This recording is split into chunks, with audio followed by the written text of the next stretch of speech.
Hey guys, how's it going? This is Natnator and welcome back to your weekly dose of creepypasta. This story is quite an old one, many years old, but I think you will find it holds up quite nicely. Now, before we begin, of course, I really want to throw the spotlight over to the patrons over on Patreon. I am still here uploading weekly thanks to you guys. Cannot do it without you. Shoutouts, as always, to the disciples, Tiffany, Subscribe SoundCloud, Teddy Dog, Kissing and Gunshots, Backwards D-Dog, Ali G, Vera Ohio, Sylvia Kirschbaum, and Jelly. You're all super sweet and I hope y'all have a great weekend. Now, as always, turn out the lights, get comfortable, and let the story begin.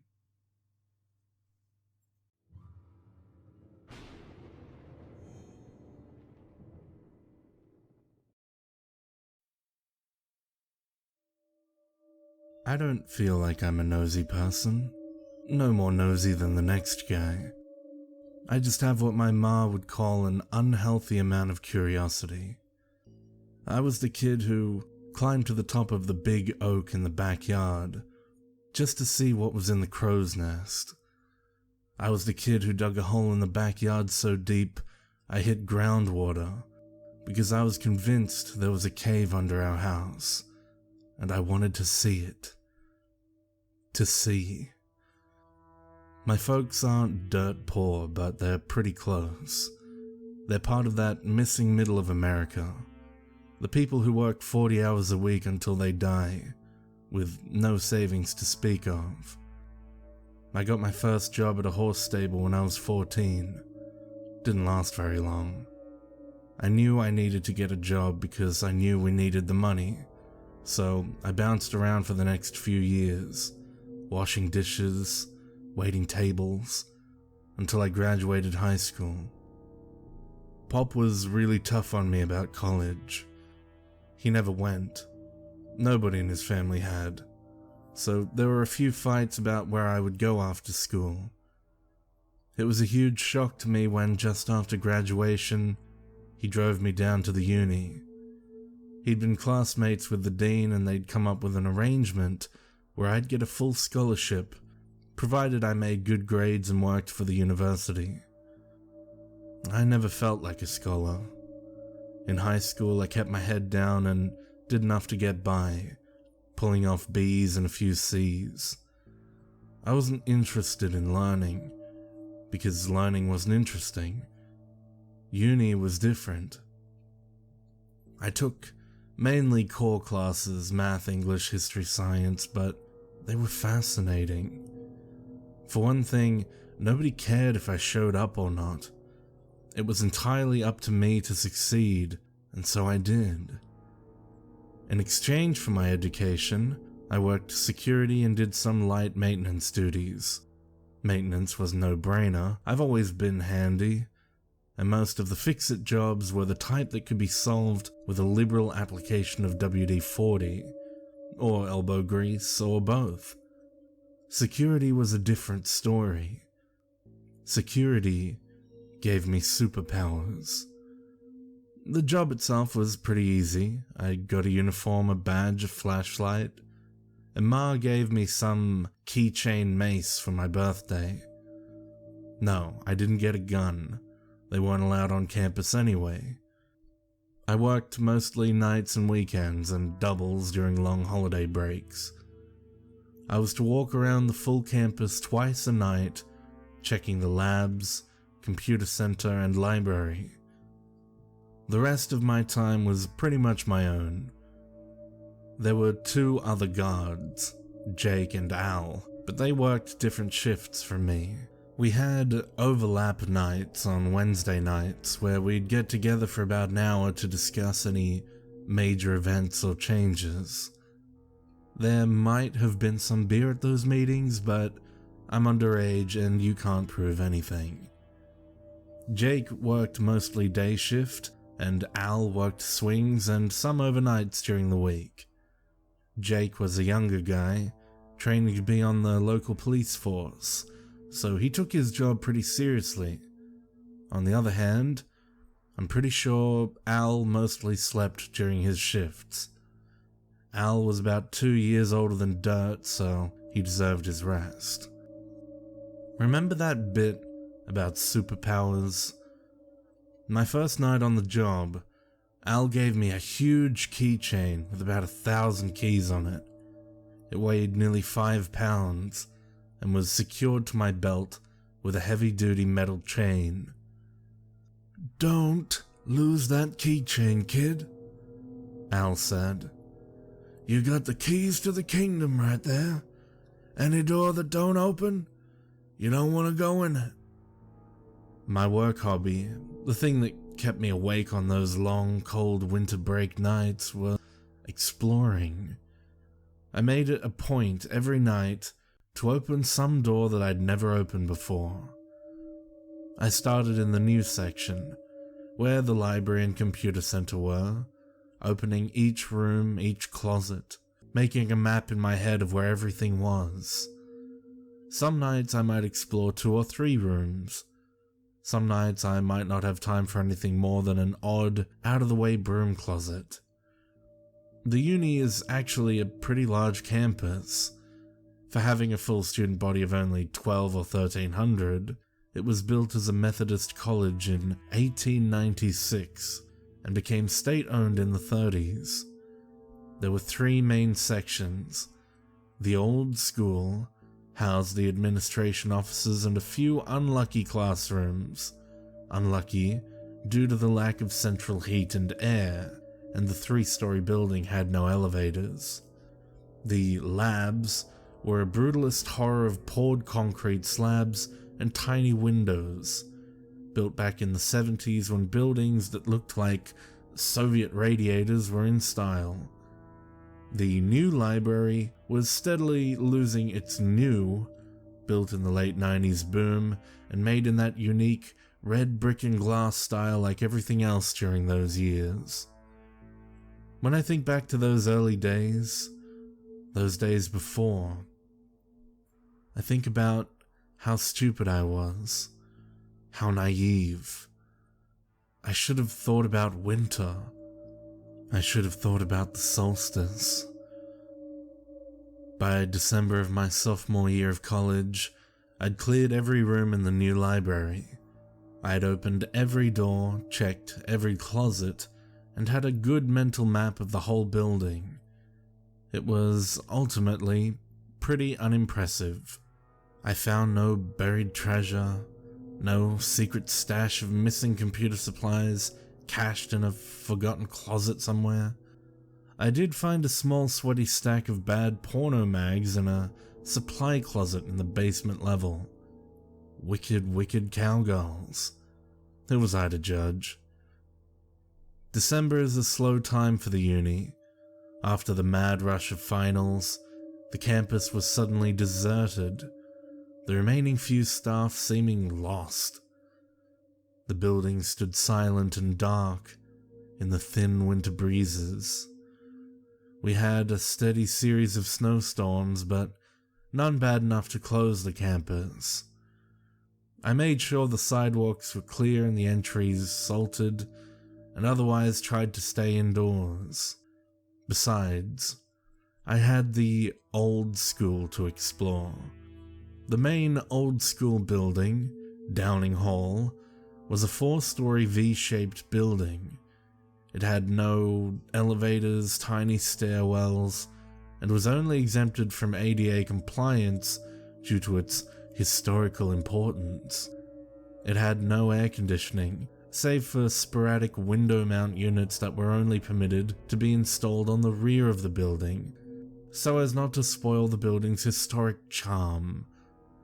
The building's heat came from a massive, ancient boiler in the basement.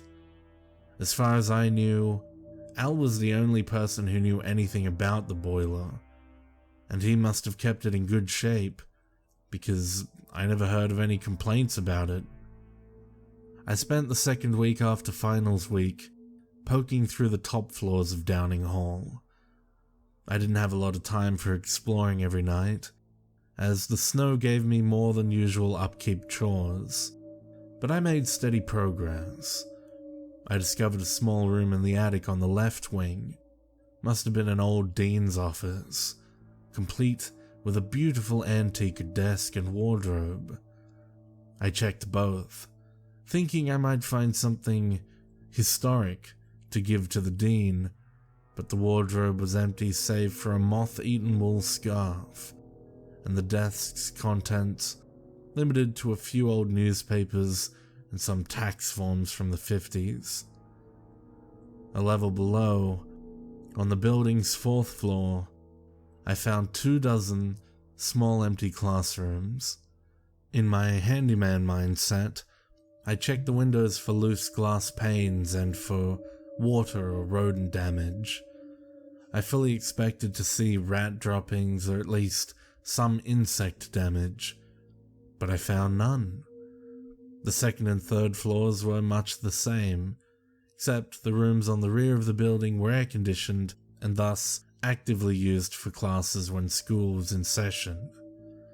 The main floor was administration and included the dean's office. I thought it wise not to snoop around in my boss's office or in payroll, so I skipped a lot of these rooms. I made my way to the stairwell to the basement, used my superhero keychain, opened the heavy door and went down. The basement of Downing Hall was different from that of the new library. For one thing, it was a lot more cramped. The hallway was narrow and the ceiling was low, with doorways leading off at regular intervals. I checked every room, flipping the old 2-button switches to on, using my flashlight on the dark corners.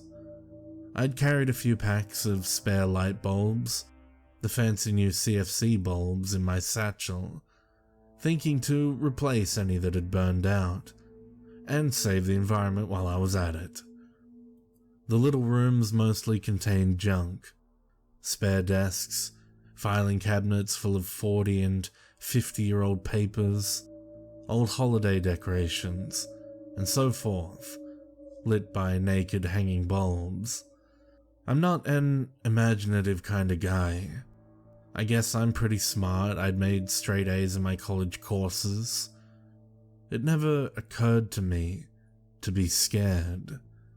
I didn't think, I'm alone in a creepy old basement. This was my place, my job, my hobby, and it all seemed so normal.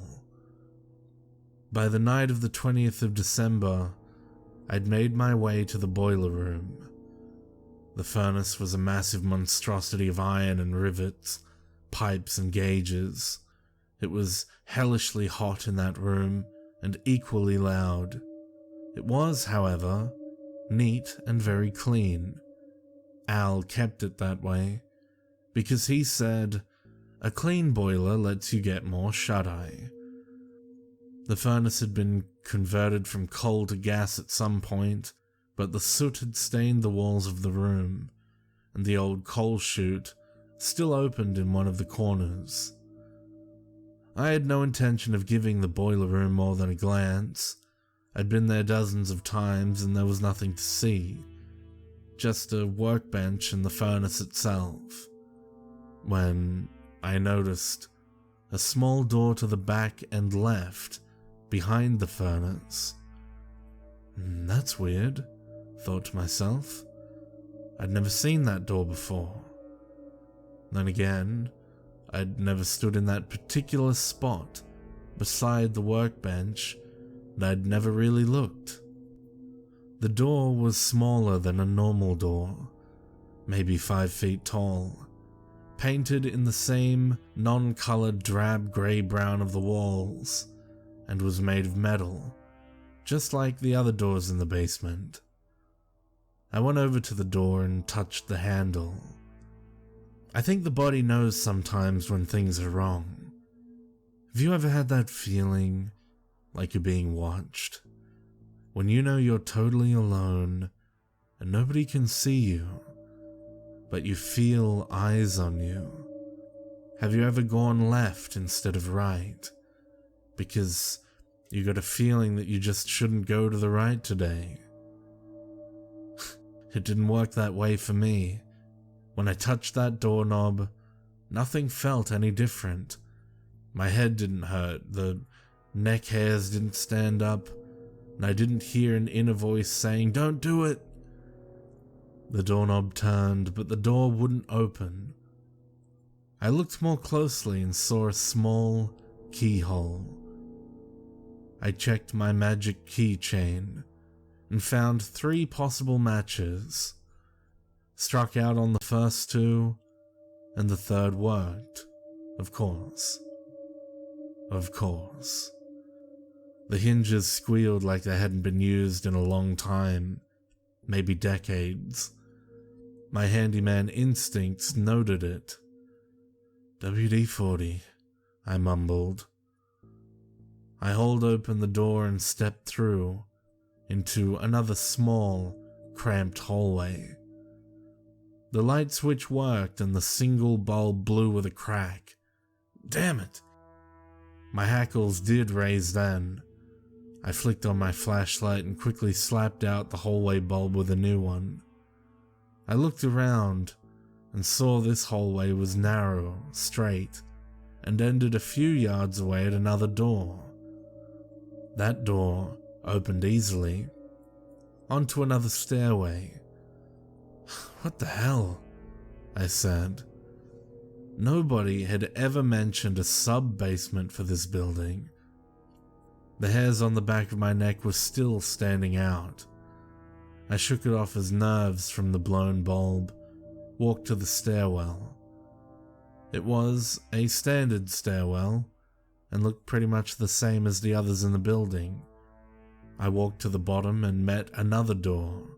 I pushed through it to see another long, narrow hallway with doors leading off to either side at regular intervals.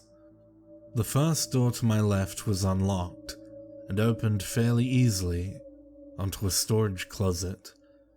There were stacks of late 60s era books, a few desks, and a decaying mop in its bucket. The door across from it was unlocked, but did not open so easily. I hauled the door open to find a larger room that looked to have been used as a classroom. There were desks, a blackboard, anatomical diagrams and posters on the wall. Everything was covered in an inch of dust, and appeared to have not been touched in a long time. "Why would anyone put a classroom down here?" I mumbled to myself. "How'd they even convince students to get down here in the first place?" I remember thinking at that point that I must have somehow discovered a back way into the other wing of the V-shaped Downing Hall. Maybe this is where the old science classes were held, before the labs were built.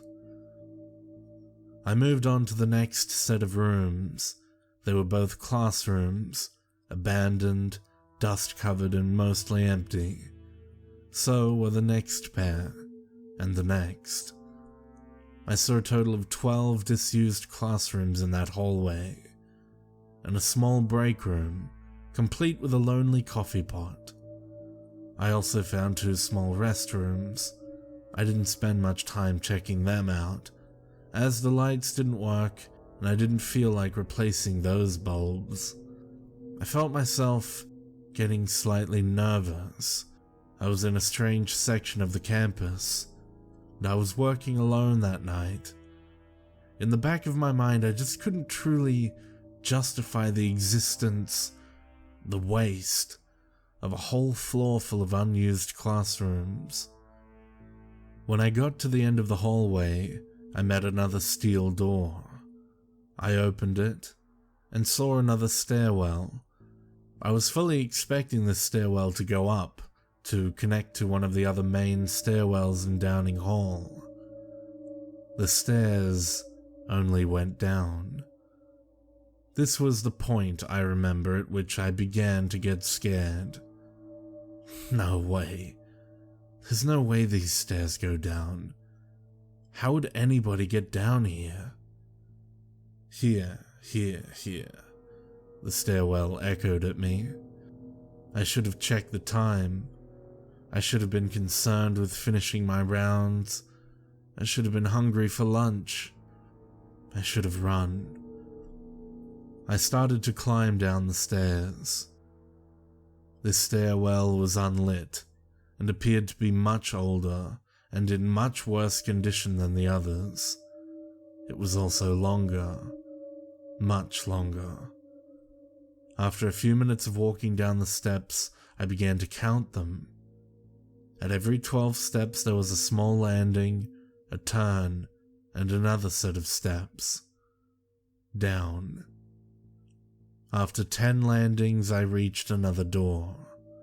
It was unlocked and opened easily.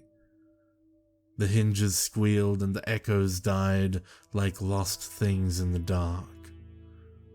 I groped against the left wall for a light switch, and there was none.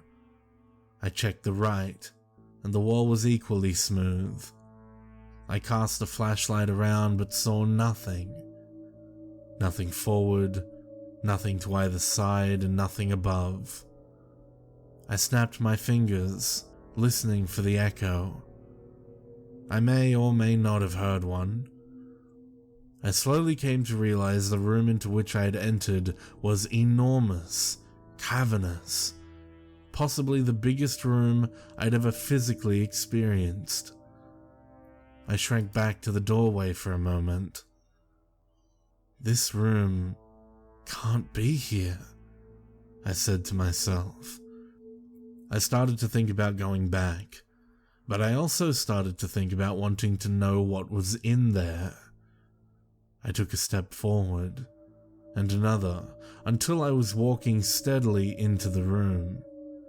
I kept a steady pace, counting my steps. I looked over my shoulder every few yards, using the light from the open doorway to orient myself. I walked slowly, for 100 yards, 200 yards, until I saw a dim glow ahead. The glow got faintly brighter and larger as I walked toward it. Another 100 yards, and another, and 3 more passed until I could make out a small, dim light bulb near a door. That door was of a different type entirely. It was huge, 14 feet tall at least, and half again as wide. The surface was black metal, studded with rivets and bolts, mounted on huge hinges. Across the face of the door, engraved into the metal, were words in some strange looping script that I couldn't recognize. Every surface was carved with that script, or with strange diagrams made of splayed circle-ended lines. In the center of the door was a large spoked wheel lock, and in the center of the lock was a tiny keyhole. Above the keyhole was a sigil enclosed in 3 circles. I looked behind me and could not see the light from the stairwell. I couldn't see anything at all. I held the superhero keychain to the dim light and flipped through the keys. Of course, there was one small battered key that looked as if it might fit. I inserted it into the lock and turned it. I heard a click and a thud, and a sound from within the door like pouring pebbles, or dry teeth. I pulled the key from the lock and grasped the spokes of the wheel lock. My heart was racing and sweat was dripping into my eyes. I turned the spokes to the left, counterclockwise. Widdershins, some buried memory in my head said, and kept turning until the wheel stopped. There was another thud and a crack, and then silence. The darkness behind me no longer felt empty. In fact, it felt positively crowded as if I had an audience watching me. I stepped back from the door and flashed my light around. Still nothing. Dry, empty floor. I turned back to the door, grasped the large cast iron handles and pulled. Nothing. I tried harder, putting all of my weight into the pull, and at the last moment, at the end of my strength, I heard another crack, and the door groaned open on a draft of cool, stinking air. The smell was heavy, moist, and musky. I had a flash memory of my mother taking me to the zoo as a child, and the smell of the cat house with the lions. At the thought of the lions, I let go of the handles and stumbled back a bit. I carefully shone my light into the yawning black crevice of the open door. I saw a short hallway that opened into a small, cramped room. I saw a filthy, rusted metal chair. I saw bones, small bones. I saw, or heard, or smelled a form so black it seemed to suck in the light of my flashlight. I saw a black form rushing toward me, running toward me, filling the hallway, howling and laughing and speaking in a voice that sounded like mountains collapsing. I remember fangs and words that turned my bones to rusted glass. I remember feathers and a hand with too many fingers, jeweled with something unspeakable, and the smell, the stink of something long caged. I remember wings. I don't know how long I wandered in the dark, alone under hundreds of feet of rock. There was no light, no way to judge time. My flashlight was dead, and my cell phone, and even the small specks of luminescent paint on my cheap wristwatch were dark. There was something wrong with my right leg. It hurt, but I couldn't see enough to find out why. I kept hearing my audience, there in that cavernous room. I screamed at them. I felt one of them touch my face, and I threw my flashlight at it. The flashlight bounced and rattled and became still. Somewhere that I was not. Something laughed later. I raved and screamed but didn't throw anything else. I found the doorway after hours or days of crawling. There were no lights in the stairwell. After years of climbing, I crawled into that first forgotten hallway. I sliced my fingers on the crushed remains of the light bulbs I'd packed in my satchel. I crawled down the hallway and reached the next stairwell. I hauled myself up them and finally out into the boiler room. When I staggered out of Downing Hall, 2 full days after going in, it was into dim winter daylight and a full police presence. 5 people had been found dead on and around the campus. All had been brutally, savagely murdered, bodies splayed open, viscera missing. The teeth marks suggested a wild animal, but the murder scenes and body positioning also displayed a certain intelligence to them. There was also the writing, carved into the flesh, when it was not yet dead meat. The cops wouldn't talk about the writing. The cops wouldn't talk to me either, not afterwards. When they first saw me stumble out into daylight, covered in blood, they assumed I was the perpetrator. They quickly changed their assumptions when the medics pointed out the green stick fracture, the dehydration, the concussion, and the obvious shock. The cops asked a lot of questions, and I answered as best as I could. I told them about the door in the boiler room. They couldn't find it. They showed me the bare, smooth wall from where I had crawled, dazed and broken. My tracks stopped at that wall. 2 cops tried breaking through the wall in that spot, only to meet old brick and older earth past that. The cops wanted to know where the long, black feathers came from, stuck to my clothes by dried blood. I didn't know. I didn't want to know. The cops, the medics, nobody would look at me anymore. The scars on my face, the deep, gouged out writing, was not a sight that most would want to see. I was marked. Whatever I had let out, whatever had killed and eaten 5 people, and a week later 6 more, had marked me as a friend.